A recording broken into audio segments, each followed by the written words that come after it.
Good to go? Yeah, awesome. Hey guys. My name is Nick Marshall. I work for VMware Tools. Simon Lynch was presenting the first part of this session. I'll present the second. Now, I want to just kind of say outright, best practices are kind of boring if you don't kind of give me some interaction. So we have some prizes over there that I'll be asking a few questions. I want you guys to get as much out of this session as you can because I already know this stuff, so it's for you. If you've got questions, stop me. If you want to know more detail about a certain thing, ask me why, all that kind of stuff. Feel free just to shout it out, I'll put your hand up or whatever. That's all cool. So I want to talk about best practices and right sizing, but I also want to talk about why.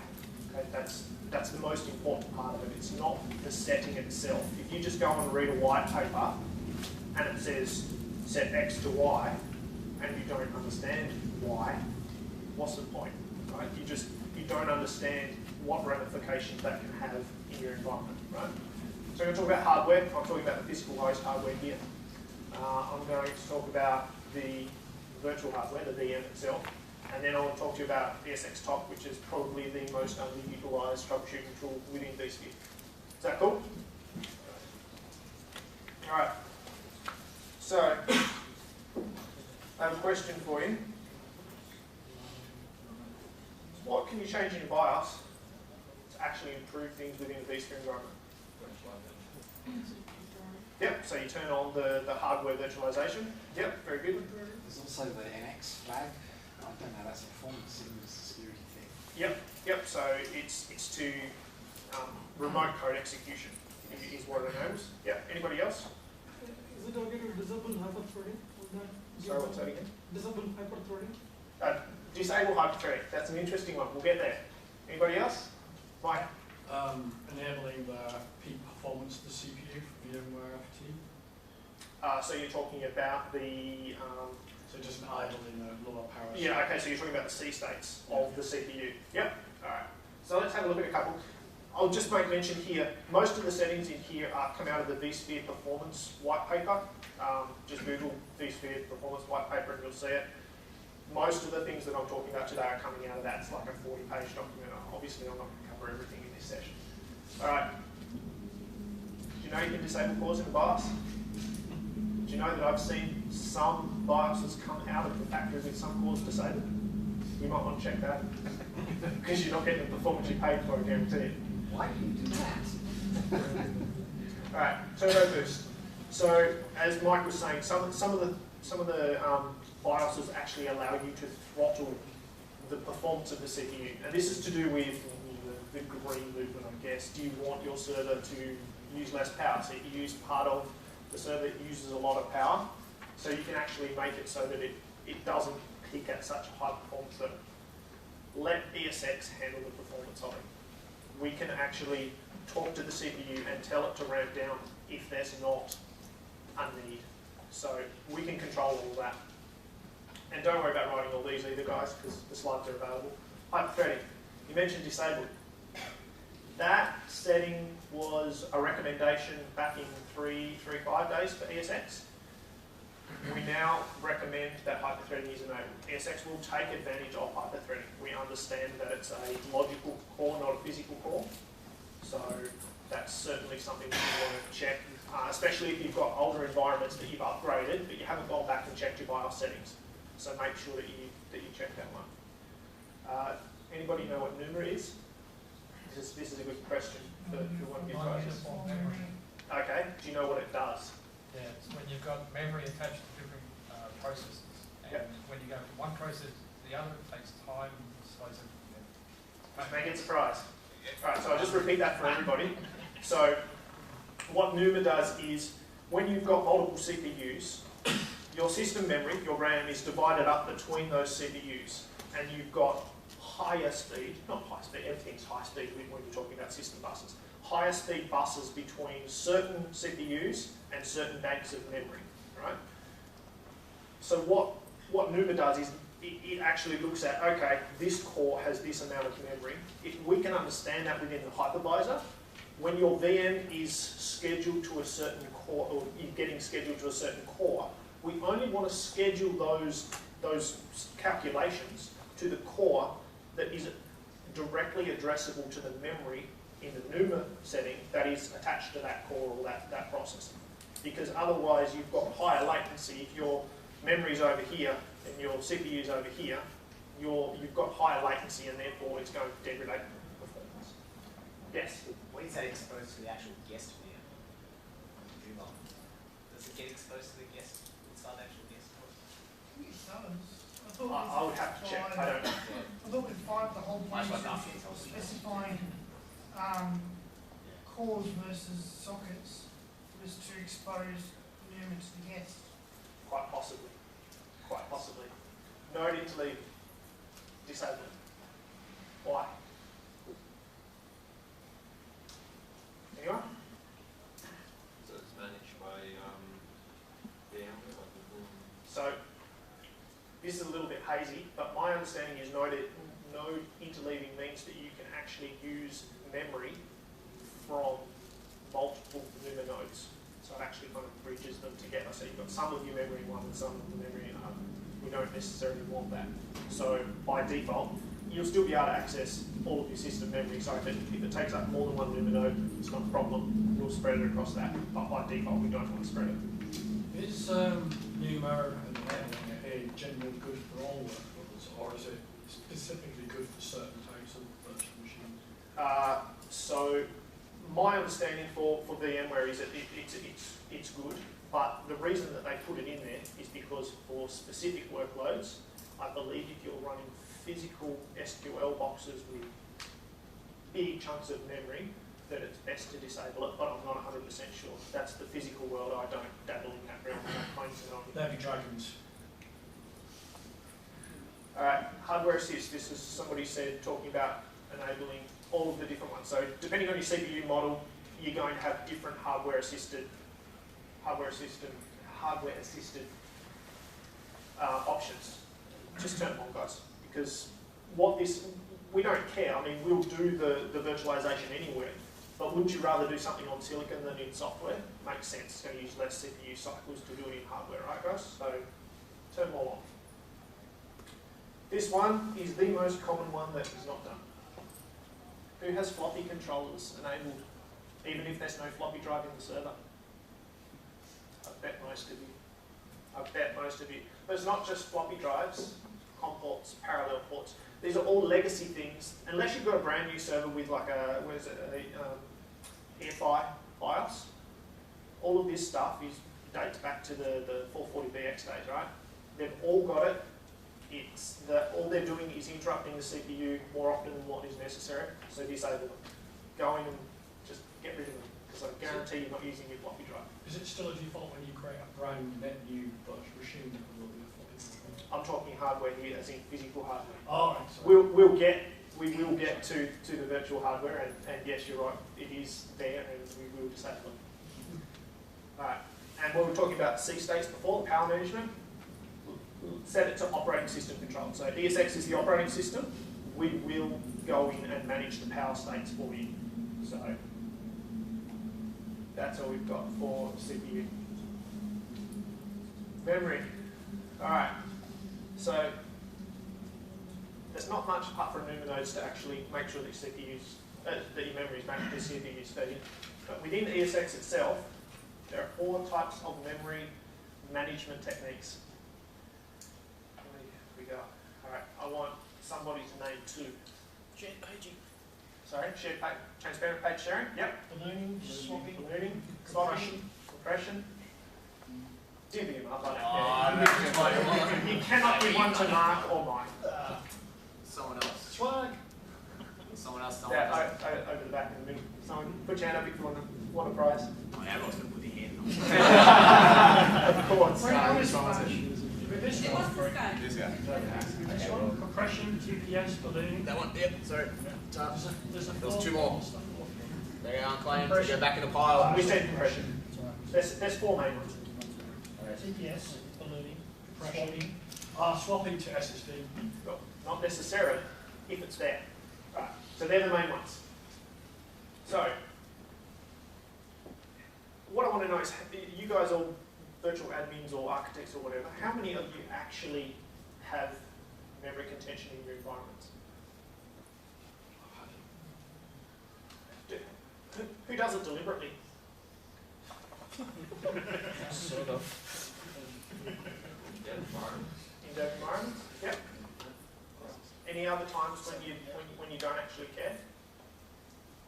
Maybe VDI environments, when you've got hundreds of VMs or multiple VMs all running exactly the same workload from the same thing.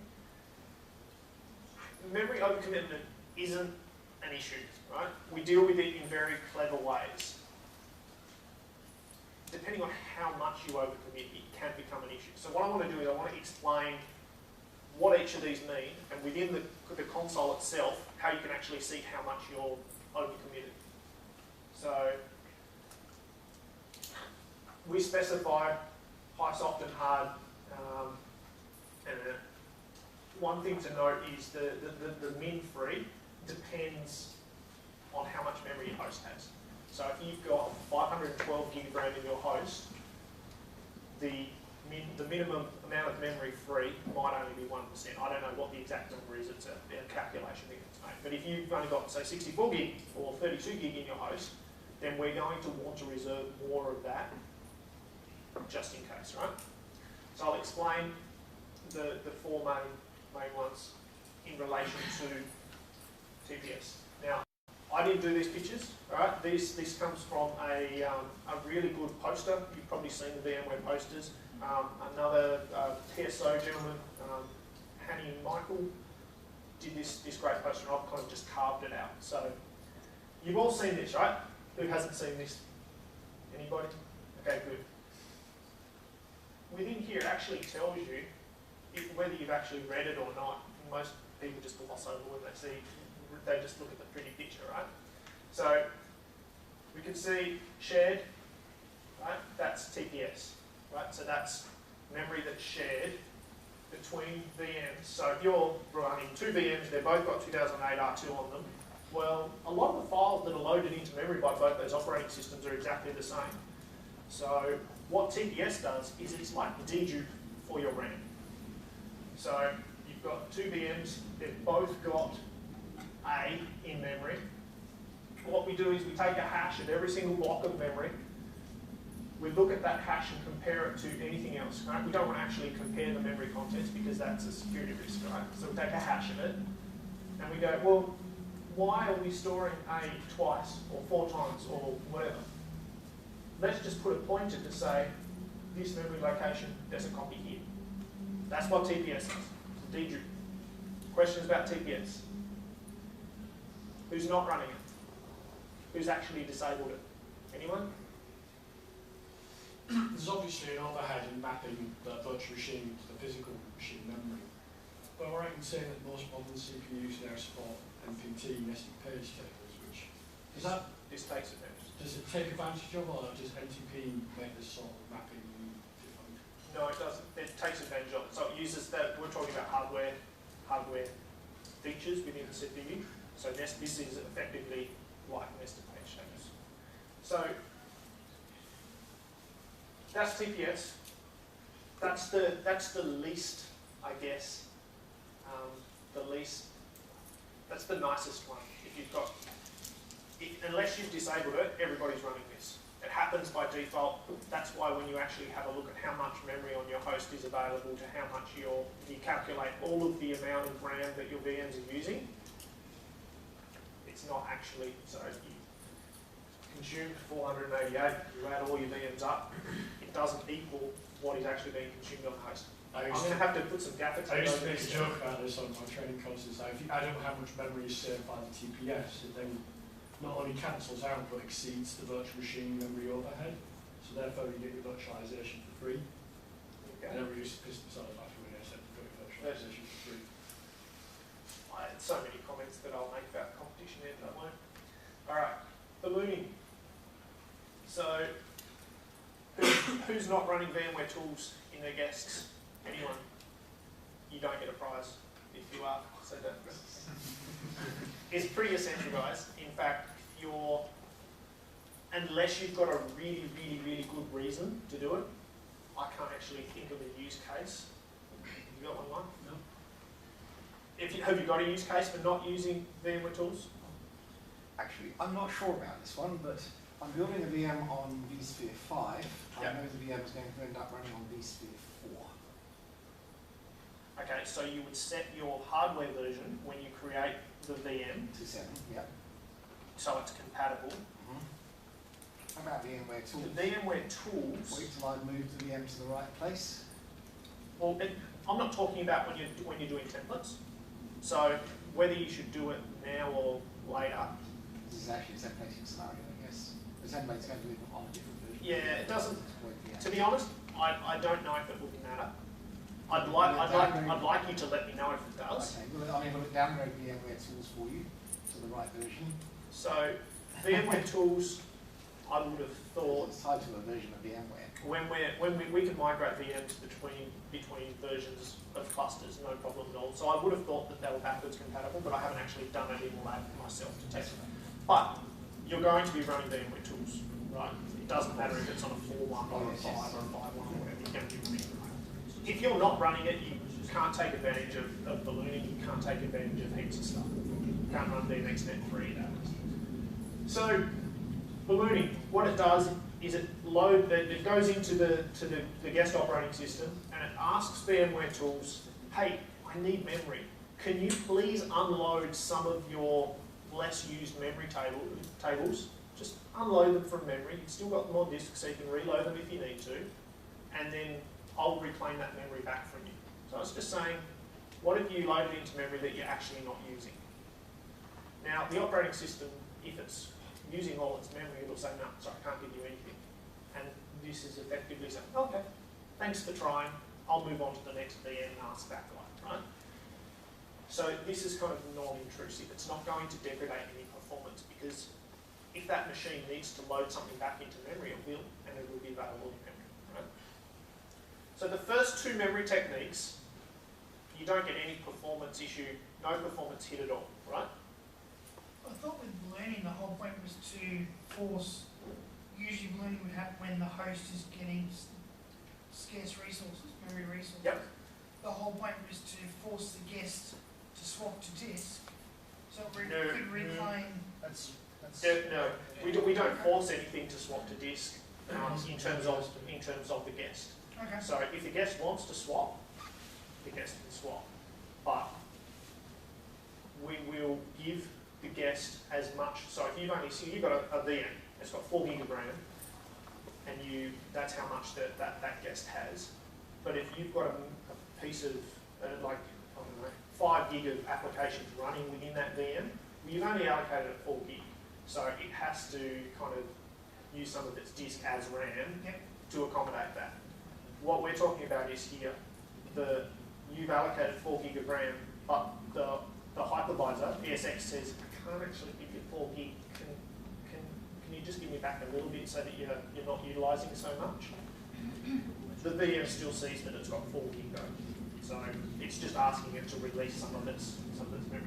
Yes, ma'am? But isn't it only, it really comes into play when the host's active memory pages are getting filled up, not so much the used memory pages. So active memory pages. The host then goes, I'm actually starting to get Yeah, so this is when, so less than that 1 to 6% of your host memory, right? So ballooning is only going to happen when you've got, excuse the term, a 15th amount of memory left, a tiny little bit, right? Just a little bit of memory left. Hopefully, as you said, not many people are actually running overcommitment on memory, so you're probably not going to see your balloon memory, which is this yellow bit here. You're actually not going to see that, right? Let's move on to when things really get tough, right? So you've asked all of your VMs, can I have some memory? And Windows has, just hold on 2 seconds. You've asked Windows or Linux to release some memory and they've all gone, no, can't help you, sorry, I'm really active. Then what does it do? Well, then it actually uses CPU power to compress it, just gzip. And we'll release memory that way. So compression it's not good because it's using CPU cycles, but again, it's better than swapping to disk, right? So you had a question. You mentioned that ballooning is doesn't asterisks, but for Linux JVMs, it will cause issues. Yeah, okay. So let me put a caveat here. So what I'm talking about here is general best practice, right? There are always going to be exceptions to the rule. It depends on your workload. Unless you know better, set it like this, and then you might come across something. So if you've got an application, you're running a JVM, you're going to have to do specific things for JVM, like change the heap size and all that kind of stuff. Absolutely. There are going to be recommendations from your application and even your hardware vendors that fly in the face of all of this stuff. Best practices are really, they shouldn't be called best practices, it should be more like recommended practices. If you don't know what to do, set it up like this, because they're going to give you the best performance or the best security, or it's the recommended way of doing things unless you have a caveat. Can I ask what specifically is it about Java environments that causes a VMware Tools has no understanding of what the Java virtual machine is using, so what's actually active. Yeah. So VMware Tools starts going, that's not active, that's not active, that's not active, when in actual fact it is actually being used by the JVM at the time. Is that the way the JVM sort of marks whether something's in use or not? I'm not sure, but from one of the VMware forums last year, somebody mentioned that it's just because VMware Tools has no understanding of it. It's an issue, but it's an issue that because we can't actually see, again it's a security thing, we can't see the memory within the JVM.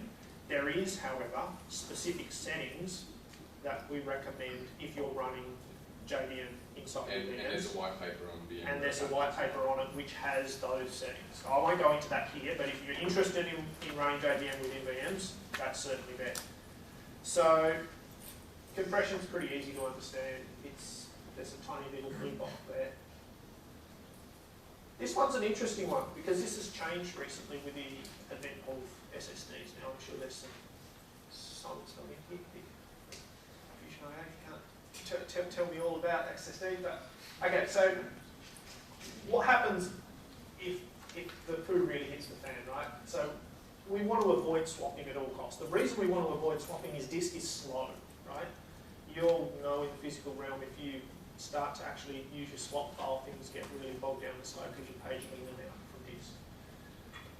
So what happens when we introduce SSD? What it does is it actually looks at the hottest, of what it's swapping to disk. It'll look at the hottest, most important blocks of memory. So the actual kernel itself from the hypervisor, or really hot blocks from the VM, and it'll put that on flash, right? There's an algorithm to work out what is the most important, and it'll sit that on flash. Everything else will go into your swap file.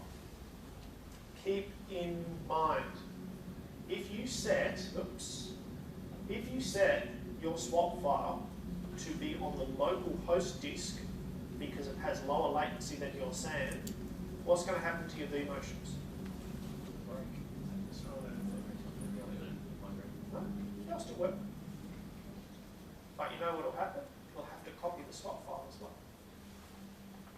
From host to host.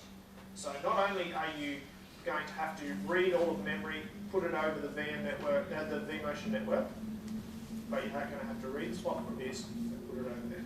It will work.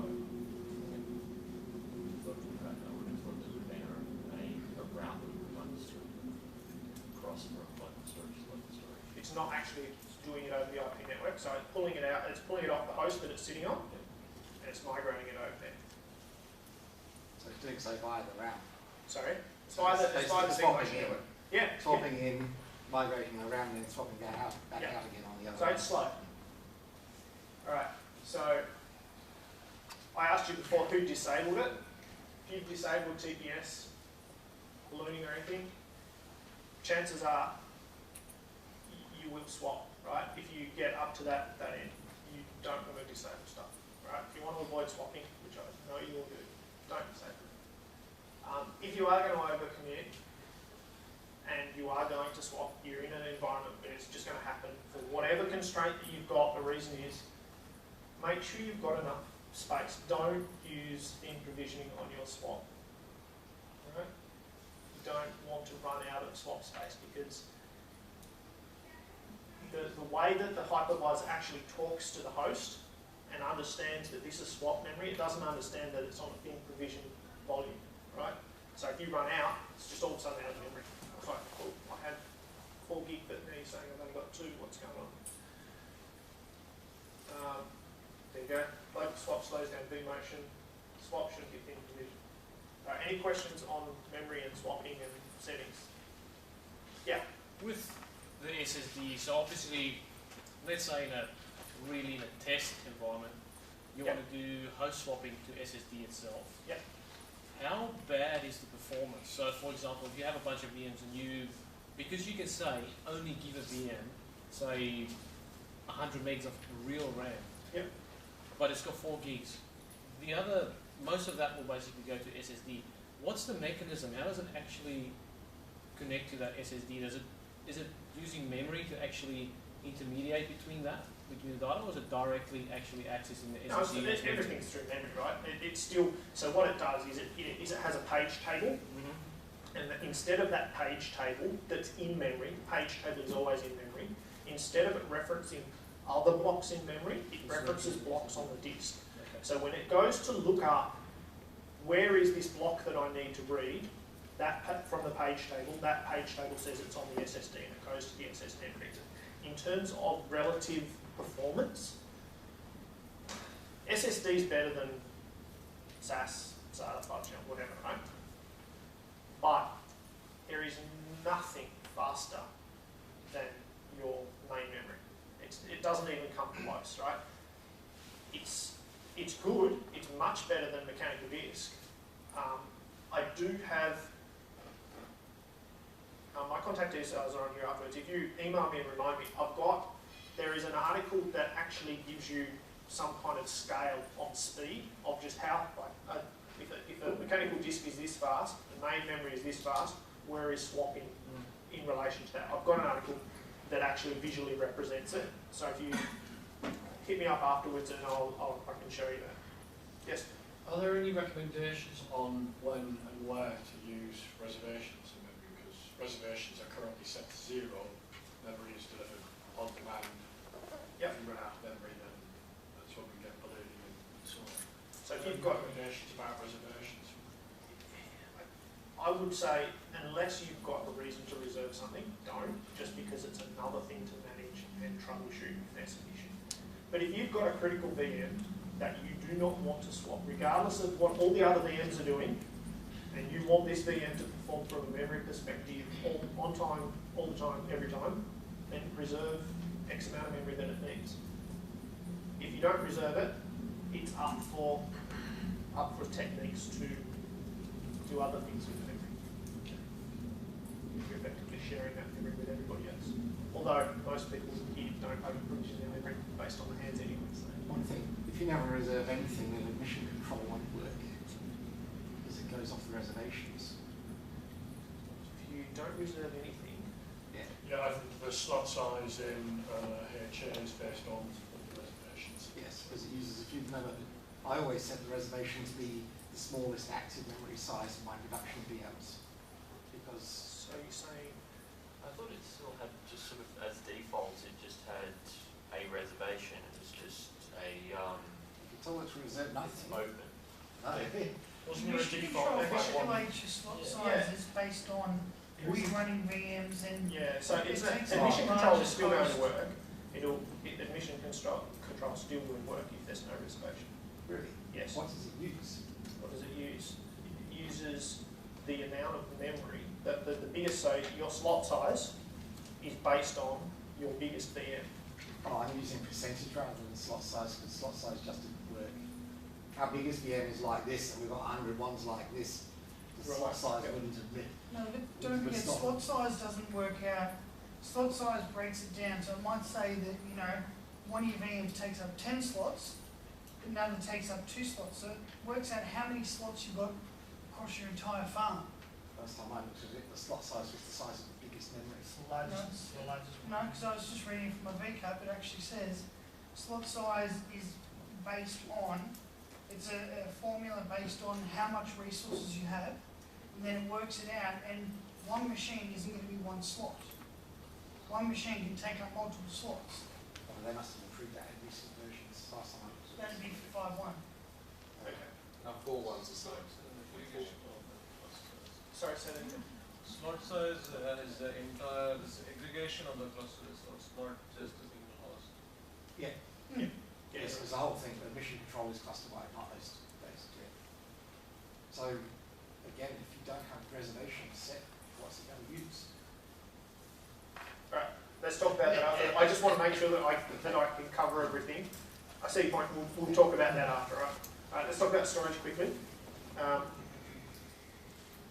Right, thick and thin provision. Who's using thin provisioning? I'm lazy and thick. We know that, Mike. And who thick provisions absolutely everything? Somebody set the mark and tell me why you thick provision everything. And are you eager zero? So when you say thick, was it? When you said thick? No, thick. Anyone? I know that our Linux admins, because the Windows team and the Unix team share the virtual infrastructure. Mm-hmm. And in a production environment, they will thick all the production VMs because they want to ensure that if we ever have out of storage issues, which we have before, Yep. none of their VMs. Yeah, it doesn't affect the actual VM itself. Yeah. Okay, we'll talk about that a little bit when we talk about VAI. Yeah.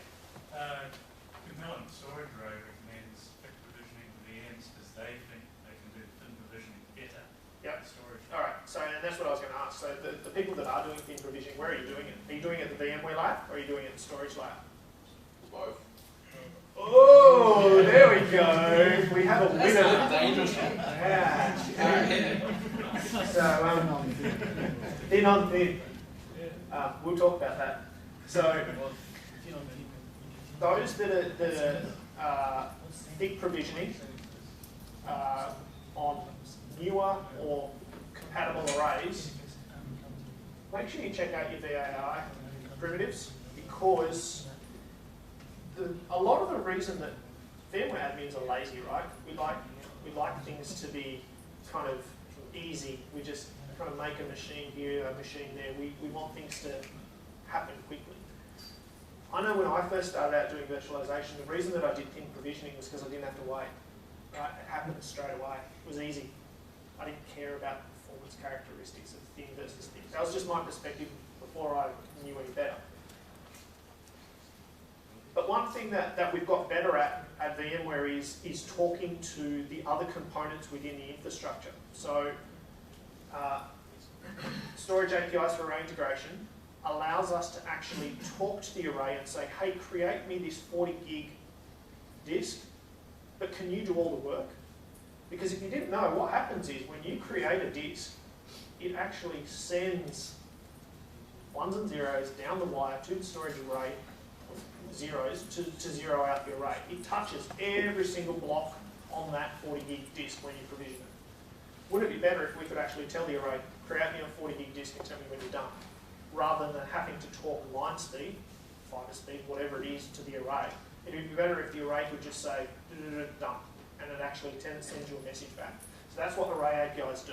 But it's not just for creating those things. We can tell it to do, let's say, our storage vMotion between two LUNs. We can actually get it to talk between the two LUNs rather than from this LUN up to your ESX host across the wire and then back down to another LUN. It's sitting on the same array.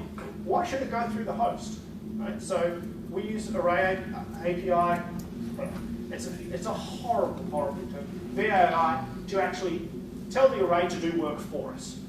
Because if you're reading and writing everything, it's going to be slow, right? So that's why that thick provisioning happens a lot quicker if you've got VAI on it. Who's using it? Some? All right. Of those that are using it, did you buy your array and was it already enabled, or did you have to reflash the firmware of your array or do like a flare upgrade or whatever to actually get the features enabled? Let's do a firmware upgrade. 4 months. How about it, Bob? About 4 months old, right? Wouldn't that be nice? nice. Yeah, we're not all that lucky to be able to have shiny new arrays straight away. But yeah, one thing to check, guys, if you've got an array that's a couple of years old, the chances are, if it's an enterprise class array, if it's from a major vendor, it's only a couple of years old, they have updated the firmware to talk to this. VMware's running what? What is it? Nearly 80% of the world's x86 workloads now. The storage vendors like us, right? They want to help make it better. So they've gone in and done the work and upgraded their flash, upgraded with flash, yeah, upgraded their firmware to enable these things. So, we were talking before about thin on thin. One thing that we do with VAI is we've actually got a primitive in there that actually reports thin provisioning back to say, whoa, hang on a second, even though you think that you've got this 40 gig and it's thin provision on the VMware layer, the storage layer is only thin provision. So we've got an API that goes back to the host and say you're almost out of disk space, even though you don't look like it. So there's lots of primitives in there. I'm not going to read them all out, I've got them on the screen, but there's lots there. Check to see whether your array supports it. Upgrade your firmware if you need to. It's good. You do want it. Yeah, don't do thin on thin. Don't do thin on thin. It's nasty. So the other thing I wanted to point out there is was anybody else doing thin on thin? Yeah, just a few. All right. So how do you actually report on how much disk space you're using? Don't carrots, love it. Buy more disk. Yeah, that's an expensive way to manage your environment, though, isn't it?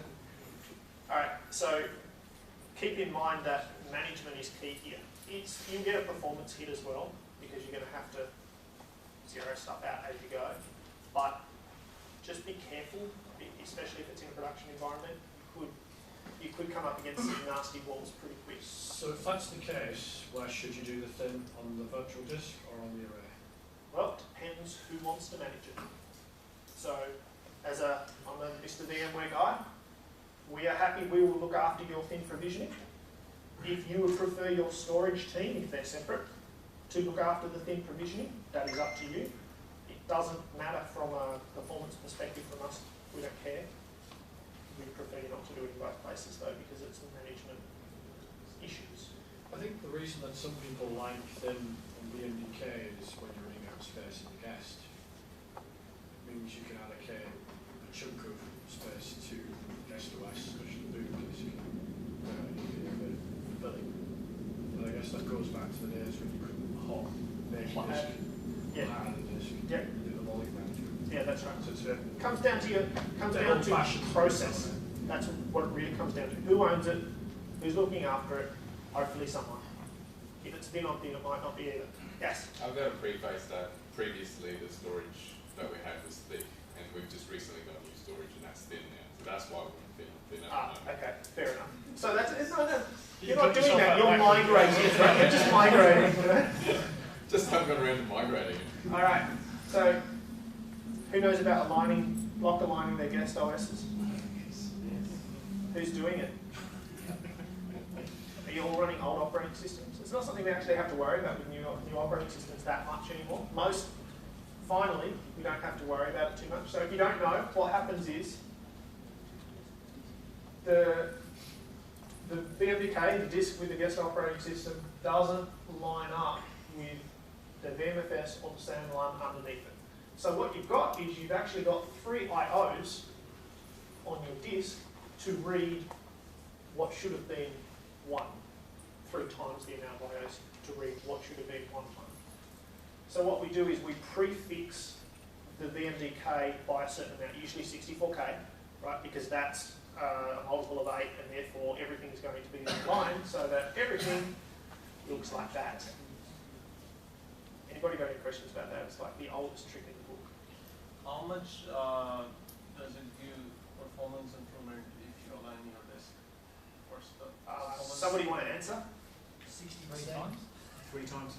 Yeah, it's heaps, right? Because the amount of reads and writes is free. Your performance is effectively free. So, So it's saying it used to be a recommendation in SQL and Exchange even before we virtualised it. yeah, It's not really a virtualisation, but it's sort of made more complicated by another layer of abstraction. I should say as well, the cost is much worse if you're writing than if you're reading. Because if you're writing, then all of a sudden your writes become read, write, reads. all right. The other thing is that I'll just put in here is, so anything from Vista onwards, from Windows World, does it automatically. When you go into the installer and you create a disk, it automatically puts a 64K kind of white space at the beginning of the disk to make sure that happens. If you've got any 2003 servers, I would recommend, that's on the end of the slide so you can check that. It's a little script that you can run in PowerShell and it'll actually tell you whether your disk is aligned or not. So if you've got any 2003 or older VMs, run that and then fix it. Look out for virtual appliances. I get new virtual appliances from current vendors that have unaligned VMUGs. We're part of that. That's horrible. Ubuntu Linux, as far as I'm aware, doesn't align. Red Hat prior to 6 doesn't align. It's an issue, guys. It's something that the industry. What happens is admins know about it because they're the ones that are hit with the performance loss. But the people that are creating these things don't necessarily understand what they run it up in their test environment. Everything looks like it's working fine, but they're not testing it at scale. Very kind of move it along. Network. I'm only actually halfway through the presentation, so I'm going to go really quick. Use network I/O control. Use network I/O control. Use network I/O control. Right? Do you all understand what network I/O control is? And are you all using Enterprise Plus licensing with distributed switches? No? Just recently migrated. Just recently? Use network I/O control. I'll explain why in a minute. Alright. Who's using port ID or IP hash for their load balancing? Why? So we can aggregate ports. Yeah. And have you actually, sorry, are you running 4.1 or above? 5.0. Yep. Alright. So in 4.1 we introduced load-based teaming. And you should all be running it. Unless you've got fancy Cisco switches and you're doing each channel and all kinds of fancy stuff, set your team to load-based teaming unless you've got a reason not to. I'll show you why in a minute. I've got some good visual demonstrations. Alright. Also, use VMX 3 adapters in your guests where possible, guys. They are lower latency, they use less CPU resources. The reason that we don't do that by default, as in just put when you create a new VM, we don't allocate it to the E1000 instead, is because you need VM tools to be able to talk to the network. Right? The drivers aren't included in Windows or Linux to get these adapters working. So it's not as convenient, right? I always thought that was because E came before V in the alphabet. No, it's because they're less standard, right? So if you want to do network booting and all this kind of stuff, it means you've got to find drivers and boot. It's a little bit more Because it used to be the VLANs adapter that was used that emulated an AMD PCNet family adapter. Yes. Why they switched to E1000? Was that because it's... I think it's just more compatible. It's a better. We have I have to keep going. One thing to keep in note: if you've got latent sensitive apps, you can use. I'm not saying do this. I'm saying you can use affinity rules within a cluster to keep those two machines together, so that you're not sending network traffic out the wire and back in. Right? So it's always going to be faster not to go out to your switch and then back in. So it's just a little tip. All right. So network I/O control. Very quickly. I do have to be home. So what we do with network I/O control is we class our traffic. It's kind of like CLOS, right? You probably all know about CLOS. And we give it a shared value. It's like resource pools for networking. Okay, so my vMotion traffic is worth, in this case, it's worth 50. iSCSI is worth 50, which is the same weighting. And virtual machine traffic is 100, right? So it adds them all up, works out the percentage and says that's how much traffic, that's how much bandwidth you've got. But keep in mind, this is only when you have network contention. That's the key. It does not apply to share values unless something else is hogging all the bandwidth, right? So, you're coming along. This is your bandwidth, right? Your total bandwidth. And then vMotion kicks in, and all your other traffic gets pushed down because it's the same priority, right? And vMotion wants everything. So all your other traffic goes down, your vMotion happens, and then you're back to normal. If you've got network I/O control installed, enabled, what it'll do is it'll make sure that all your other traffic sits there just nicely. It's got enough shares to do it. There's network contention, so vMotion's given what it needs to do. It will take a little bit longer, but at least your management, your fault tolerance, your VM network is not affected, right? That's why you use network I/O control. If you've got distributed switches, you've got this, you should know them. There are design considerations. Right, load-based teaming. Load-based teaming does not need anything on the switches to be enabled to get this. So you don't need to go and talk to your network team to actually get extra throughput. So what it does is over time it'll look at the utilization of your physical link and your host, and if it gets above a certain threshold, I think it's 80%, for longer than a period of 30 seconds off the top of my head, what it'll do is it'll start to push some of the traffic out the other link. Right? As you can see, we were ramping up, and then it said, oh, I'm going to start pushing some of it out this. And it checks it, kicks it, and checks it, and then balances it out. It does not care what the destination IP is or the port that it's sitting on or whatever. It'll just balance it out. Alright? Use load-based teaming. What's the default? Port ID. Route based on port ID. Alright, how much time have I got? I'm done. I can't talk to you about virtual machines. We do have a break now, but if you'd like to stay... Do you want to keep talking about this stuff? Keep on do you going want for it, yeah. do you want me to keep going? Yeah. Alright. Alright, so I'll talk about this stuff. I'll only keep you for, I know that you probably want to do whatever. So we were talking before about right sizing. Well, we were talking at the very start, right sizing. So how can we all know that VM sprawl happens, right? Apps team comes to us and says, quick, I need a VM for this. It needs, the application vendor says that it needs 4 CPUs and 12 gig of RAM. That's it? Are you sure? Have you tested it? No, that's just what they say. They won't support it without it. You're right. So when you're creating a template, and I recommend that you only deploy with templates when you can. I know it's not always possible, but create templates where you can. Set them with 1 CPU and a low amount. That's relative, right? Depends on how big your cluster is, how big your hosts are. 512, you can install pretty much any OS on 512 meg RAM. Once that template's deployed, then give it extra CPU, then give it some more memory. Now there is this whole question about uniprocessor, multiprocessor house. So that's something you've got to keep into consideration. Maybe you want to have 2 templates, one for single processor, one for multiprocessor. Most operating systems these days don't care, and they will just flick between the how that they need at boot. However, if you install them originally with a single processor, and it's an older machine, like 2000 or 2003, and you install another CPU after it's been installed, you do have to change the how, otherwise it doesn't use that other core effectively, right? So that's just something to read up on. This is where we were talking about earlier, you were saying floppy disks and all. When you deploy a machine, and it's got that list of hardware by default, it doesn't mean you have to keep it, guys. Right? Get rid of the stuff you don't need. Because again, all that stuff is doing is sending interrupts every whatever that hardware interrupt time is. It's sending interrupts to the CPU saying, oh, no, I'm okay. Look, I'm okay, keep going, I'm good. So the less that happens on the physical layer, which we talked about before, and in the virtual layer, the better. Keep in mind, just because you uninstall the floppy drive doesn't mean the floppy controller is disabled. Go into the BIOS of your VM. Disable the floppy controller. Disable the COM port. Disable the parallel port, right? Get rid of everything you don't need in there. If you do that in the template, Yep. Claim the template is the BIOS Yes. kept the same? Yes.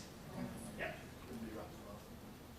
Right, so the process is create a VM, remove all hardware, go into the BIOS, get rid of all that crap. Do that before you install the OS so it doesn't load the drivers for those things that you need, guys. Alright? Then install your operating system. when you're installing it, if you need to, if it's like an older operating system, block align it. If it's not, there's plenty of articles on the web for knowing how to do that. So you've installed your operating system, install VMware Tools, and then go in and disable services. Whether it's Linux or whether it's Windows, go in. Do you really need to defrag the VM if it's sitting on shared storage? You seriously don't want to defrag. Right, especially if it's been provisioned, right? Okay, disable the screensaver, please. How many of you actually disable your screensavers, either by group policy or other? Please do, because it's just CPU cycles sitting there in the background. You could have a host with hundreds of VMs. If it's set up, if those guests are set up properly, the CPU of the physical host is going to be doing diddly squat, right? If it's set up correctly. Remove any components of the OS that you don't need. So if you've got a DNS server, but you don't need a DNS server, just uninstall that component, okay? And then you convert it to a template. Do all that stuff first, right? Then convert it to a template. All right. Troubleshooting. Who uses ESX top or remote ESX top? Yeah. Okay. Everybody who didn't have their hand up, put your hand up now. These are the people that need to start using this for troubleshooting. All right? All right. So we talked about, okay, who doesn't know? Put your hand up if you don't know what it is. All right. So put your hand up. Of those people that didn't know what ESX top is, put your hand up if you don't know what top is in Linux. All right? Cool. Just narrowing down, just trying to feel the audience out. Okay. So what it is it's a process list, right? Sorry? Give him a shirt. Yeah, give them a shirt. All right, let's do some shirt. All right. So all it does is it lists your processes, the processes the operating system is using, and then it says, okay, these are the details on those processes, right? So it might be a service that's running, how much CPU utilization that particular service is running. It might only be a few percent of the overall, etc., etc. All it is that for ESX, right? It's an ESX version of top. You use it by installing if you've got non-ESXi, it's installed on the service console. If you've got ESXi, you need to install the VMA, which is the VMware Management System. Okay? So install the VMA. I'm not going to tell you how to do that. Google it. You'll be fine. Or come to the VMUG when we did it last year. Yeah, alright. See that? Alright, once you're in there, you press keys to get to different screens, right? So you're on ESX top, host name, username, password, etc. You go in there. If you press C, it'll bring up all the CPU stats. I did put screenshots on here, but it kind of got really busy, so this is the kind of thing where you need to play, alright? So take this presentation, build it up in your lab, your auto lab that Alistair Cook made that I kind of helped out with, or the lab that Mike down here talked about earlier. Bring up ESX top, and I'm going to explain what these actually are. So percent used. Anybody tell me what percent used is? It's pretty easy. CPU utilization, right? That's it. Overall CPU utilization. Alright. So what's percent RDY? Percent ready. Who can tell me what ready time is? The opposite. Kind of.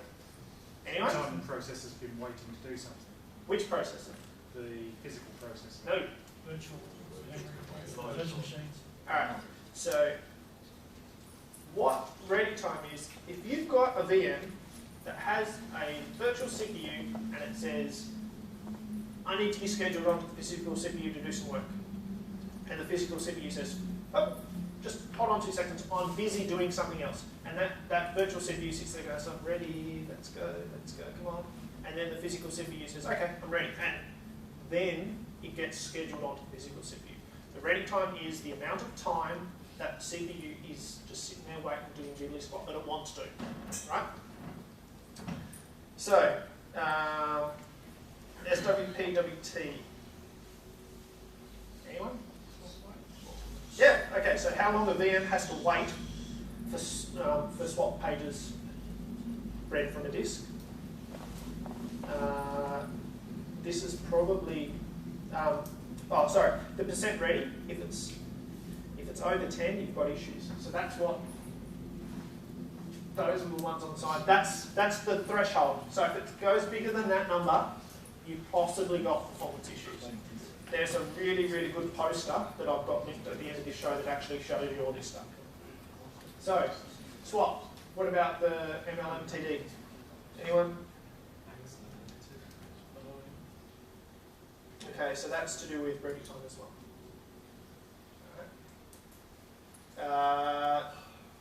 Alright, so this is an interesting one, the CSTP. Anyone? Alright, I'm just going to rattle through these just so that you can get an idea of what they are. Okay, so this one's about virtual SMP. So it's the percentage of free time that a VM has to spend in a co-descheduled state.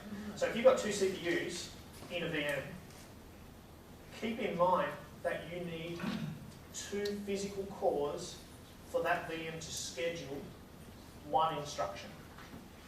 So if you've got a busy host and you've got CPUs that in your guests, multiple CPUs, you need to have lots of cores available on your physical host, because otherwise it'll just sit there waiting to be They all scheduled. have to be available at the same time, or can a process be here? Same time. So if you've got a dual core guest, you need 2 cores available on your physical host to be able to schedule that instruction.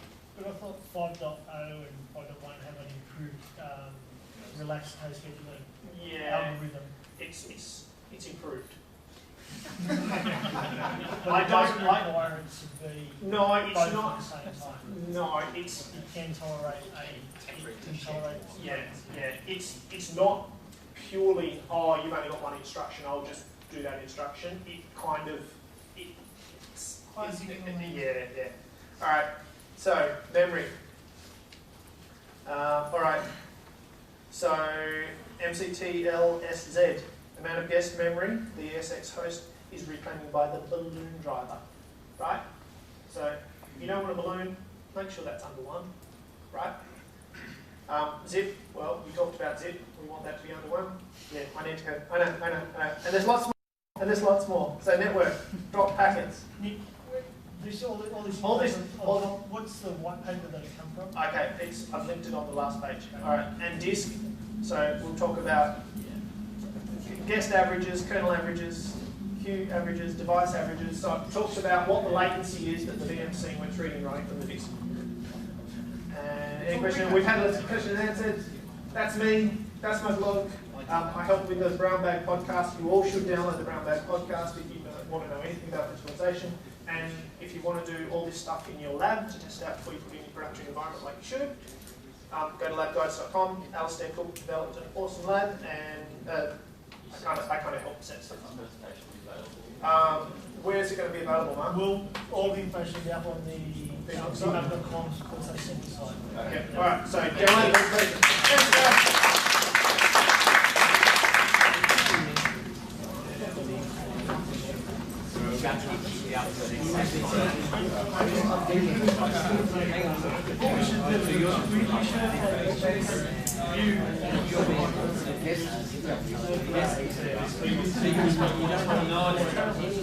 Mike wasn't in here. Yeah, I know. He's not time. I'm trying to render him. Sorry.